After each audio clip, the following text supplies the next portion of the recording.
যুক্তরাজ্যের সাথে বাংলাদেশের প্রথম দুই দেশের স্বরাষ্ট্র মন্ত্রণালয়ের একটি ডায়ালগ হয়েছে।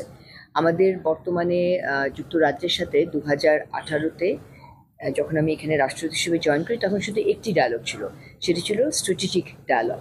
পরবর্তীতে আমার অনুরোধে যুক্তরাজ্যের সাথে আমাদের ট্রেড মিনিস্ট্রিকে আমরা অনুরোধ করি, ট্রেড মিনিস্ট্রির সাথে আমাদের কমার্স মিনিস্ট্রি একটি ট্রেড ডায়ালগ শুরু হয়, যেটি দুটি হয়ে গেছে অলরেডি।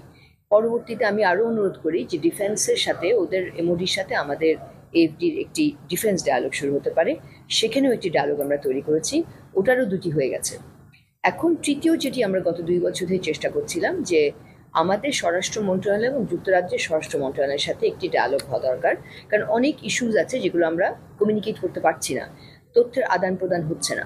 এখানে অনেক ক্রিমিনালও আছে এই দেশে যারা আমাদের দেশ থেকে পালিয়ে আসে, মিউচুয়াল লিগাল অ্যাসিস্ট্যান্স চাই, আমরা এক্সট্রাডিশন চাই, এই আলোচনাগুলোও হয় না। তো সেই কনটেক্সটে আমাদের প্রথম হোম অফিস দুই স্বরাষ্ট্র মন্ত্রণালয়ের যে ডায়ালগটি, সেটার নাম হচ্ছে, সেটা একটি জয়েন্ট ওয়ার্কিং গ্রুপ আমরা তৈরি করেছি। সো গতকাল 16ই মে প্রথম Bangladesh UK joint working group on home affairs এই মিটিংটি লন্ডনে অনুষ্ঠিত হয়েছে, এবং এই মিটিংটির প্রথম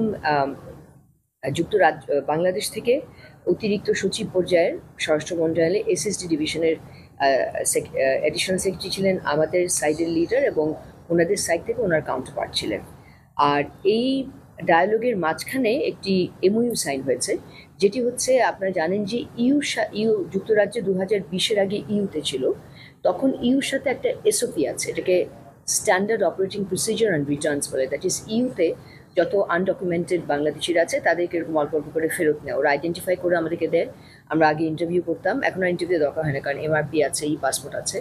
সো ওদেরকে ফেরত দেওয়া, এটি যখন যুক্তরাজ্য ব্রেক্সিট থেকে বেরিয়ে আসলো, তার আগে কিন্তু আমরা ইউর আন্ডারে ইউ সবস দিয়ে ফেরত দিতাম মানুষ, যারা এখানে ধরেন ওভারস্টেজ আছে, যাদেরকে ওরা আইডেন্টিফাই করে বা ডিটেনশনে রেখেছে, তাদেরকে আমরা ইন্টারভিউ নিয়ে অথবা ইন্টারভিউ ছাড়া ফেরত পাঠিয়ে দিতাম।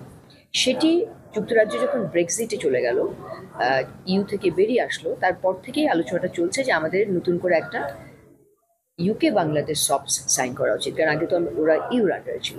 তো ওই ইউ সবসটেরই একটি কন্টিনিউয়েশন বলতে পারেন, যেটা আমরা আবার নতুন করে সাইন করলাম। আমাদের যুক্তরাজ্যে কিন্তু অবৈধ বাংলাদেশি অন্যান্য সব দেশের থেকে অনেক কম আছে। দ্যাট ইজ প্রথম 10টি দেশের মধ্যে যে সবচেয়ে বেশি অবৈধ অভিবাসী রয়েছে, সেই 10টি দেশের মধ্যে কিন্তু বাংলাদেশ নেই। বাংলাদেশ আমার ধারণা প্রথম 20টি দেশের মধ্যেও নেই। কাজে আমাদের খুব কম সংখ্যক বাংলাদেশি আছে, যে মাসে আমরা হয়তো 3 জন করে ফেরত পাঠাই অন অ্যান অ্যাভারেজ। কিন্তু একটা সময় ছিল 2015, 16, 17 বা তারও আগে 2012, 13, তখন কিন্তু আমরা 100-150 লোক করে পাঠানো হতো। অনেক লার্জ নাম্বার অফ স্টুডেন্টস চলে আসছিল, তারা কিছু মধ্যে র্যাকেটের মধ্যে পড়ে গেছিলো। তো সেখান থেকে আজকে বর্তমানে আমাদের হাই কমিশন আমরা হয়তো মাসে হয়তো 6-7 জনের ইন্টারভিউ নিয়ে হয়তো 3 জনকে আমরা ক্লিয়ার করি, এরকম একটা ফিগার। এটা চলছে, এটা একটা রুটিন প্রসেস। কিন্তু আমরা একটা এমইউ সাইন করেছি, যে এমইউটি আগে ইউর সাথে ছিল, সেটা আমরা নতুন করে যুক্তরাজ্য ব্রেক্সিট থেকে বেরিয়ে আসায় যুক্তরাজ্যের সাথে আবার সাইন করলাম। এখন থেকে এই স্বরাষ্ট্র মন্ত্রণালয়ের ডায়ালগ প্রতি বছর হবে, হয় লন্ডনে অথবা ঢাকায়। এবং গতকাল আমরা স্বরাষ্ট্র মন্ত্রণালয়ের ডায়ালগে এই সবসটি সাইন করা ছাড়াও আমরা আলোচনা করেছি দুই দেশের মধ্যে ট্রান্সন্যাশনাল ক্রাইমস, টেরোরিজম, এক্সট্রিমিজম, দুই দেশের পুলিশ বাহিনীর সহযোগিতা এবং ট্রেনিং, মিউচুয়াল লিগাল অ্যাসিস্ট্যান্স, অর্থাৎ যদি আমরা কোনো আইনি তথ্য কাউকে দিই যে সে কোনো আইন ভঙ্গ করে এসছে, তখন তার সম্পর্কে তথ্য দেওয়ার ফরম্যাটটি ঠিক করা, এবং দুই স্বরাষ্ট্র মন্ত্রণালয়ের ভিতরে এক্সট্রাডিশন নিয়ে কথা বলা। যেমন এই দেশের যদি কোনো অপরাধী এই দেশে থাকে বা এই দেশ থেকে অপরাধ করে আমাদের দেশে পালিয়ে যায়, তাদের যে আদান প্রদান হবে, এগুলো আমরা জাস্ট এজেন্ডাতে প্রথমবারের মতো আলোচনা করেছি।